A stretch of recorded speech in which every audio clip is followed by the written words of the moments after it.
بسم اللہ الرحمن الرحیم الصلاۃ والسلام علیکہ یا رسول اللہ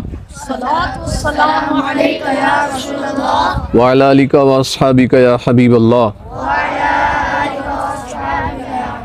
السلام علیکم ورحمۃ اللہ وبرکاتہ.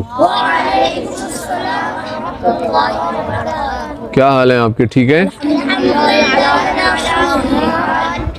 اچھا بیٹا، آج اس ٹاپک پہ بات کرنی ہے کہ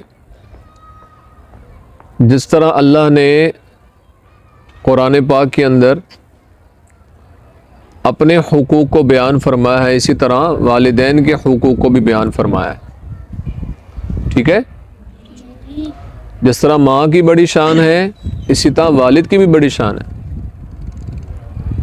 سمجھ آئیے آپ کو؟ تو ہمیں جب دعا کرنی چاہیے تو دونوں کے لیے دعائیں کرنی چاہیے. سمجھ آئیے؟ اور نبی کریم صلی اللہ علیہ وسلم نے جس طرح فرمایا نا کہ جنت ماں کے قدموں کے نیچے ہے. کیا فرمایا ہے؟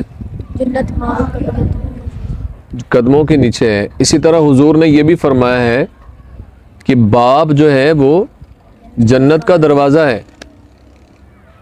کیا؟ باپ جنت کا دروازہ ہے. ہاں. سمجھ آئیے آپ کو؟ ابن ماجہ شریف کے اندر یہ حدیث پاک ہے، نبی کریم صلی اللہ علیہ وسلم نے فرمایا کہ باپ جنت کا درمیانی دروازہ ہے. چاہو تو تم اس کی حفاظت کر لو، چاہے اس کو ضائع کر دو. اب آپ نے دیکھا ہوگا اکثر لوگوں نے جناب وہ جملہ لکھوایا ہوتا ہے، یہ سب میری ماں کی دعا ہے. کیا لکھوایا ہوتا ہے؟ حالانکہ اصل جملہ کیا ہونا چاہیے؟ یہ سب میرے ماں باپ کی دعا ہے. اگر ماں دعا کرتی ہے تو باپ بھی تو دعا کرتا ہے نا. بولے ماں دعا کرتی ہے تو باپ بھی تو دعا کرتا ہے نا. تو یہ جملہ لکھوانا چاہیے، یہ سب میرے ماں باپ کی دعا ہے، میرے والدین کی دعا ہے. سمجھ آئیے آپ کو؟ وہ ایک شخص تھا نا، نوجوان تھا، اس نے اپنی بائک پہ یا پیچھے نہ اس نے لکھوایا ہوا تھا یہ سب میری ماں کی دعا ہے. تو ایک بزرگوں نے نا اس نوجوان کو روک کر پوچھا کہ بیٹا یہ بتاؤ کہ تم نے اپنے بائک پر یا گاڑی پر کیا لکھا ہوا؟ اس نے کہا بابا جی آپ نے خود ہی پڑھ لینا تھا. اس نے کہا نہیں، میں آپ سے پوچھنا چاہتا ہوں. کہا میرے دوستوں نے لکھوایا تھا، میں نے بھی کچھ نہ کچھ لکھوا لیا. چلو بتاؤ تو صحیح کیا لکھا ہوا ہے. اس نے کہا یہ لکھا ہوا ہے کہ یہ سب میرے ماں کی دعا ہے. تو وہ بزرگوں نے کہا کہ اگر تم یہ لکھوا لیتے یہ میرے ماں باپ دونوں کی دعا ہے، تو کہنے لگا نہیں جی نہیں، میں اپنے والد صاحب کا کیوں لکھواؤں؟ وہ تو ہر وقت ڈانٹتے رہتے ہیں مجھے، وہ تو ہر وقت مجھے ڈانٹ ڈپٹ کرتے ہیں، یہ نہ کرو یہ نہ کرو. اصل دعا تو میرے لیے ماں کرتی ہے.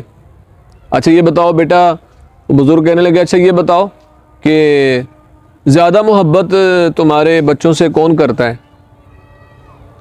تمہارے والد صاحب کرتے ہیں، تمہاری ماں کرتی؟ کہا دونوں کرتے ہیں. تو اس نے کہا چلے یہ بتاؤ کہ وہ تمہارے والد صاحب تمہارے بچوں کو کندھوں پر بٹھاتے ہیں؟ اس نے کہا ہاں جی بٹھاتے ہیں. تو ان سے پوچھنا وہ کیوں بٹھاتے ہیں کندھوں پر. ٹھیک ہے. بزرگوں نے کیا کہا کہ اپنے بابا سے جا کے پوچھنا وہ تمہارے بچوں کو کندھوں پر کیوں بٹھاتے ہیں. وہ اپنے جناب گھر پہنچا، گھر جا کے اس نے جب دیکھا نا تو والد صاحب نے، اس کے بابا نے اس کے اپنی بیٹی کو نا کندھوں پہ بٹھایا ہوا. اب اس نے جناب وہ بزرگوں کا جملہ اس کے ذہن میں، بابا جی کا جملہ اس کے ذہن میں گھوم رہا تھا.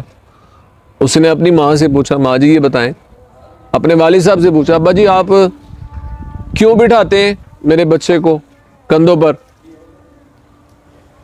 تو اس کے والد صاحب نے کہا پہلے اپنی ماں سے پوچھو کہ وہ اس کو گود میں کیوں اٹھاتی ہے. ماں گود میں اٹھاتی ہے نا. تو والد صاحب نے کہا کہ پہلے اپنی ماں سے پوچھو.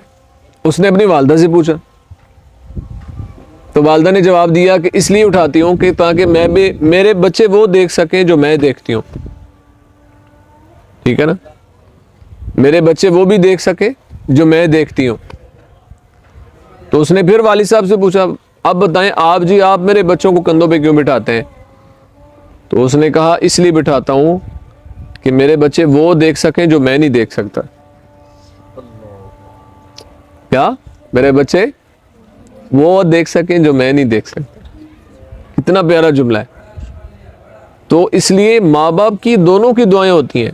اگر والدین آپ کو ڈانٹ ڈپٹ کرتے ہیں والد صاحب تو بیٹا یہ بات نہیں ہے کہ وہ آپ کے لیے دعا نہیں کرتے. سمجھ آ رہی ہے نا کہ نہیں آئی؟ ہاں سب کے لیے دعا کرنی چاہیے اور والدین دونوں کے لیے دعا کرنی چاہیے. یہ جملہ نہیں ہوتا ہے صحیح، بلکہ یہ جملہ لکھوانا چاہیے کہ ماں باپ دونوں کی دعا ہے. آپ کو اللہ جب بڑے ہوں گے آپ بڑے امیر بندے بن جائیں گے، باؤ بن جائیں گے، آپ لوگ یہاں سے پڑھ کے جائیں گے، کوئی جناب گاڑی چلائے گا، کسی کے پاس کار ہوگی. تو جب آپ نے اپنے گاڑیوں پر یہ جملہ لکھوانا ہے تو آپ نے کیا لکھوانا ہے؟ میرے ماں باپ کو دعا دو. ہاں کیا لکھوانا ہے؟ یہ سب میرے بولے تو صحیح، یہ سب میرے ماں باپ کی دعا ہے. ٹھیک ہے؟ تو یہ نہیں کہ والدہ دعا کرتی ہیں، والد صاحب بھی دعا کرتے ہیں. وہ ایک بڑا امیر آدمی تھا نا، ایک پڑھا لکھا نوجوان تھا. وہ اپنے والد صاحب کو لے گیا کسی جگہ پر شناختی کارڈ بنوانے کے لیے، یا پتہ نہیں کوئی سم لینی تھی. انہوں نے کہا جی آپ اپنا یہاں پہ انگوٹھا لگائیں. اس کے والد صاحب نے جب انگوٹھا لگایا نا تو وہ میچ ہی نہیں ہو رہا. انہوں نے کہا دوبارہ لگائیں، دبا کر دوبارہ لگایا، پھر ان میچ ہو رہا. اب وہ لڑکا جو تھا نا اس نے اپنے والد صاحب کے نا ہاتھ کو چیک کیا. اس نے جب دیکھا نا ہاتھ کو تو ہمارے یہ ہاتھ پہ لکیریں بنی ہوئی ہیں نا، اس کے والد صاحب کے ہاتھ پہ لکیریں نہیں تھی، وہ مٹ گئی تھی، ختم ہو گئی تھی. تو اس نے پوچھا ابا جی آپ کے ہاتھ پہ لکیریں نہیں ہیں؟ انہوں نے بڑا جملہ اس کے والد صاحب نے بڑا پیارا جملہ کہا. انہوں نے کہا کہ تیری لکیریں بناتے بناتے میری لکیریں مٹ گئی ہیں. انہوں نے بڑا پیارا جملہ بولا کہ تیرے لکیریں بناتے بناتے نا میری اپنی لکیریں ختم ہو گئی. یعنی کتنی ہی والدین والد صاحب جو ہے نا وہ اس نے جد و جہد کی ہوگی، پڑھایا لکھایا، سارے معاملات کیے. تو بیٹا والدین کو تنگ نہیں کرنا چاہیے. سمجھ آئیے آپ کو؟ والدین کی خدمت کرنی چاہیے اور معاملات فہم بنے آپ. سمجھ آئیے؟ اللہ مجھے اور آپ کو اپنے والدین کا ادب و احترام کرنے کی توفیق عطا فرمائے.